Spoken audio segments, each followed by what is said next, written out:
We've reached the third episode of Video Games Like Blade Runner, where we find all of the Blade Runners that look like video game. I've actually written quite a lot of these scripts in advance, so these will probably be written way before they're recorded. I've even started work on the thumbnails too for each episode. None of that means the quality will be any better, of course, but I have constructed a list of games and which episodes they'll all be in.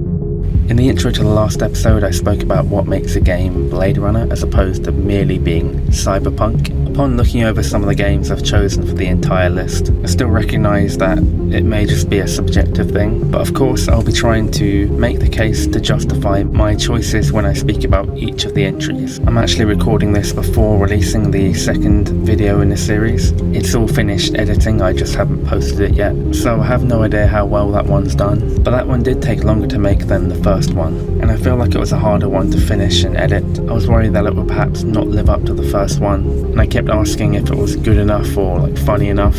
Did it have enough stuff in it? Were there enough games in the list? Did I convey their similarities to Blade Runner well enough?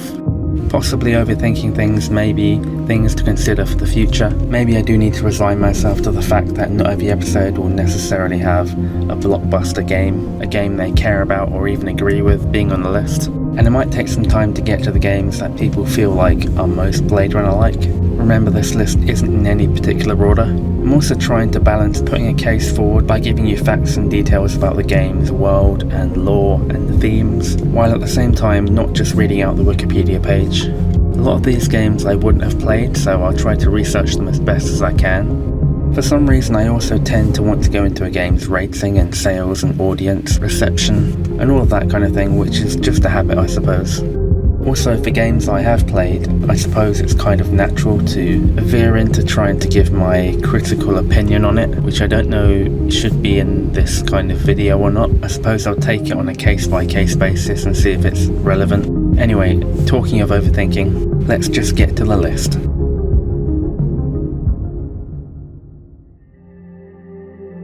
Our first game is Beneath a Steel Sky. This one was quite a popular title that came up when talking about games like Blade Runner. I have an early memory of playing a game called Broken Sword on my first PC and later on my first laptop. I have a specific memory of sitting in my grandma's house playing Broken Sword for hours. An old school point and click game by Revolution Software, it kept me occupied in a time before smartphones and before readily available walkthroughs. This same developer would also be behind Beneath a Steel Sky, a game I unfortunately never got round to playing, but it would be their first cyberpunk science fiction entry into their game library. Released in 1994, the game was set in a dystopian future in an unspecified year. In the wastelands of Australia, your character, Robert Foster, survives a helicopter crash and is rescued and integrated by a local Aborigine tribe, who raise him as one of their own. Some years later, security forces capture Robert and take him to Union City, where he was originally from. Here you'll embark on a journey into your past. Making your way from the top of the city, you'll escape law enforcement by travelling further down. Just looking at the way the world is portrayed, you definitely get the Blade Runner vibes from it. You also get the usual laundry list from this Union City: oppression, corruption, wealth inequality, AI, megacities owned by corporations. Dave Gibbons, known for co-creating the Watchmen comic book series, worked as a background artist on this game, which explains the game's striking visuals and unique otherworldly presentation. The game boasts some very beautiful pixel art, ranging from comfy lived-in spaces, to functional industrial locations, to beautiful twisted high-rises, linked by an intertwining web of gangways. This game is viewed as a classic, one of the pioneers depicting a cyberpunk world in a video game, along with a complex story, a rich world aimed at an adult audience, but with the added twist of Revolution Software games, and their trademark wacky humour. You've turned me into a vacuum cleaner. It's functional, don't be ungrateful. And if you've ever wanted to play this game, it was actually made completely free to download in 2003. The next game in today's list is Beyond a Steel Sky. A common thing I find myself repeating in this series is finding a game that I never even knew existed. And this isn't just older games. There are games made in the last few years that have seemingly just gone under the radar. I had heard of Beneath the Steel Sky many times before this, but I have never heard of its sequel, released 26 years after in 2020. But this was a thing. This game is set about 10 years after the original, and sees you reprising your role as Robert Foster, the same protagonist from the first game. What's immediately apparent about this game is that it swaps out the old point-and-click style gameplay and opts for a more modern third-person experience. It's now much more reminiscent of a Telltale Games title, with a colourful cel-shaded graphic style, in keeping with its comic roots. The game sees Robert return to Union City, which is now under new management, and now depicts more of a utopia rather than a dystopia. But you know the deal with that, it's two sides of the same coin. In something that sounds like it's straight out of a Black Mirror episode, the city now gives citizens a kudos score, which represents their societal standing and affects what they can and can't do. The city itself visually reflects this inverse change in society. Tall, slender buildings of all kinds of colours populate the landscape. Public transport pods zip you to your destination along tracks that weave in between structures and over lush greenery. The game will see you performing detective work, solving mysteries and puzzles. Despite the fact that this game is set in a utopian metropolis, I think that being related to the previous title, we can give this the seal, stamp, whatever I'm giving these things. The issue of whether cyberpunk can be utopian is one conversation that's been had before, and it's one that will come up in more detail in the next episode. The next game on our list is Syndicate. The next couple of games on this list are also related. The first one we'll be talking about is Syndicate, released in 1993. This was an isometric real-time tactic game developed by Bullfrog Productions. Set in the year 2096, mega corporations have replaced governments, which by the way is something that's definitely going to happen if you believe almost any cyberpunk-themed plot. One of these corporations is Eurocorp, who have invented something known as the chip, a device in people's necks that can alter their reality. This all sounds perfectly fine so far. This corporation, as well as all the other major ones, have also been infiltrated by corrupt crime, Syndicate, and they would wage literal wars with one another over the manufacturing of these chip devices. This is because this technology can be used to control people, and according to the intro to the game, the very agents you control were once normal citizens, captured, corrupted, and cybernetically enhanced to be a corporate drone. This is something you can do to civilians later in the game also, so civilians can actually be brainwashed into fighting for these factions as cannon fodder. So you have these huge corporations being run by unethical crooks and sociopaths, who will stop at nothing to gain even the smallest advantage over their competitor, even if that means turning them into human paste so long as it serves their self-interests, and helps them in their effort to cannibalize the lives of the entire population, and give them no choice but to be beholden to them for the rest of their natural or unnatural lives. Anyway, back to the game. You take charge of one such corporation, and use your team of cyborg agents to complete missions and cause general havoc. Think of the game as a combination of the original Grand Theft Auto and Command & Conquer, and you'll probably have something that looks like this game. So you have corporations fighting wars against each other, using chips in civilians' heads, and making them collateral damage. Now that's pretty damn cyberpunk, especially when you consider its sequel, appropriately titled Syndicate Wars. The game was given a second installment in 1996 for the PC and 1997 for the PlayStation. Set 95 years after the first game, and the future is still pretty bleak. Eurocorp are more powerful than ever, but their existence is being threatened by a new virus that damages the chip device. Released by a religious group calling themselves the Church of New Epoch, this unsurprisingly leads to an almighty war, and the player is given quite the sandbox to experience this in. An open city with fully destructible buildings and more chaos and mayhem than ever. This certainly felt like the first game, but turned up to 11. Unfortunately, due to changing times and acquisitions, this would be the last time you saw an isometric RTS incarnation of this game. For now, anyway.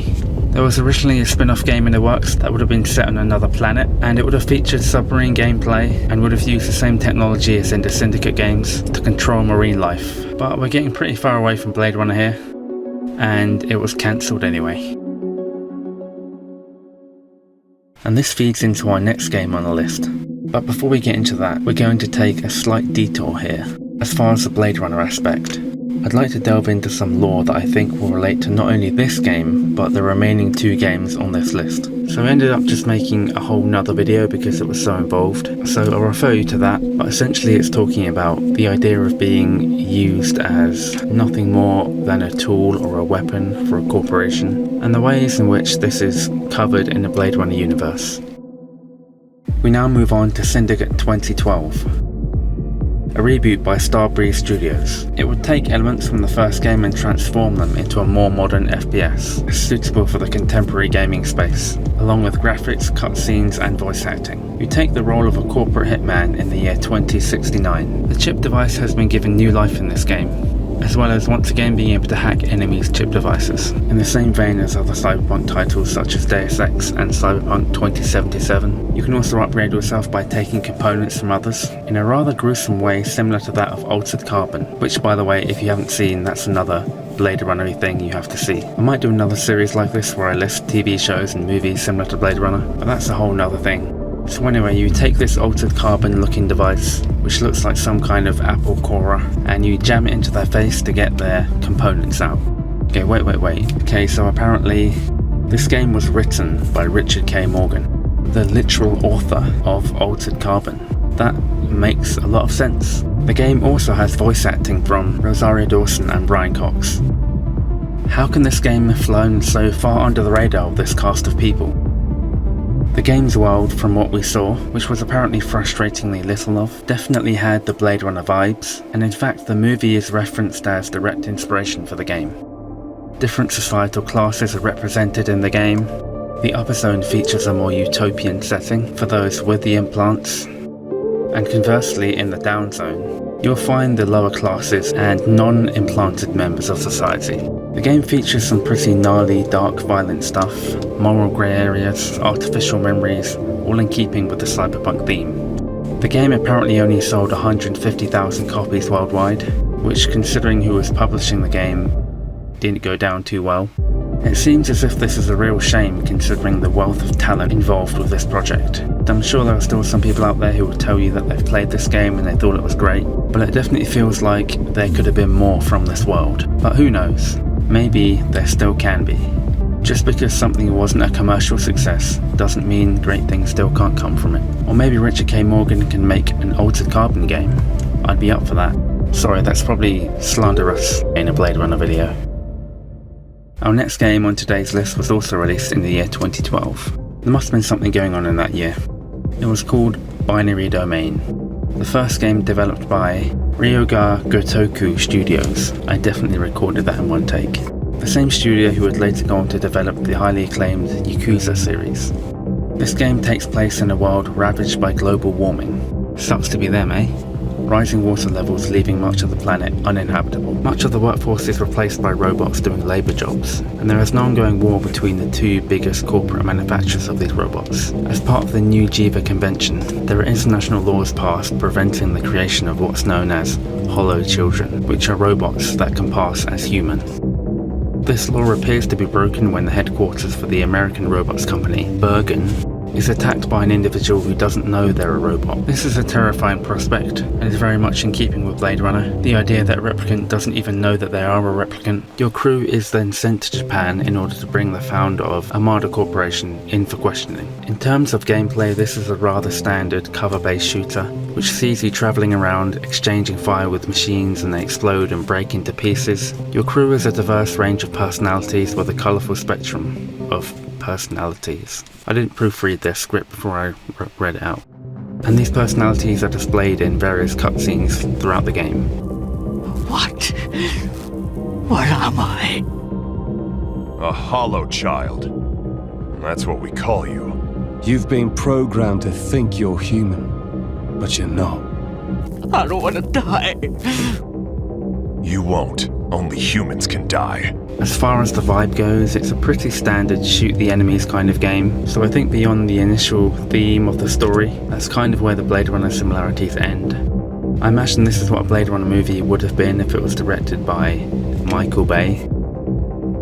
The game didn't do particularly well, but developers behind the game have said they wanted to remaster or even make a sequel for the game one day, so who knows, maybe we'll find ourselves back here again. So that'll be it for episode 3.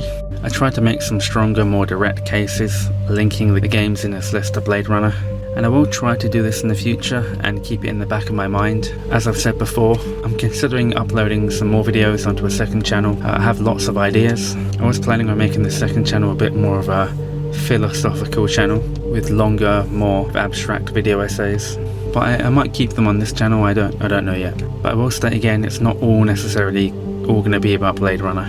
Blade Runner isn't my whole personality, just like 90% of it. Actually, cats probably take up, maybe it's like 45, cats and Blade Runner. But I'd like to explore the other 10%. So I'll see you either in the next episode of this series or my next video, whatever that will be. But thank you for watching.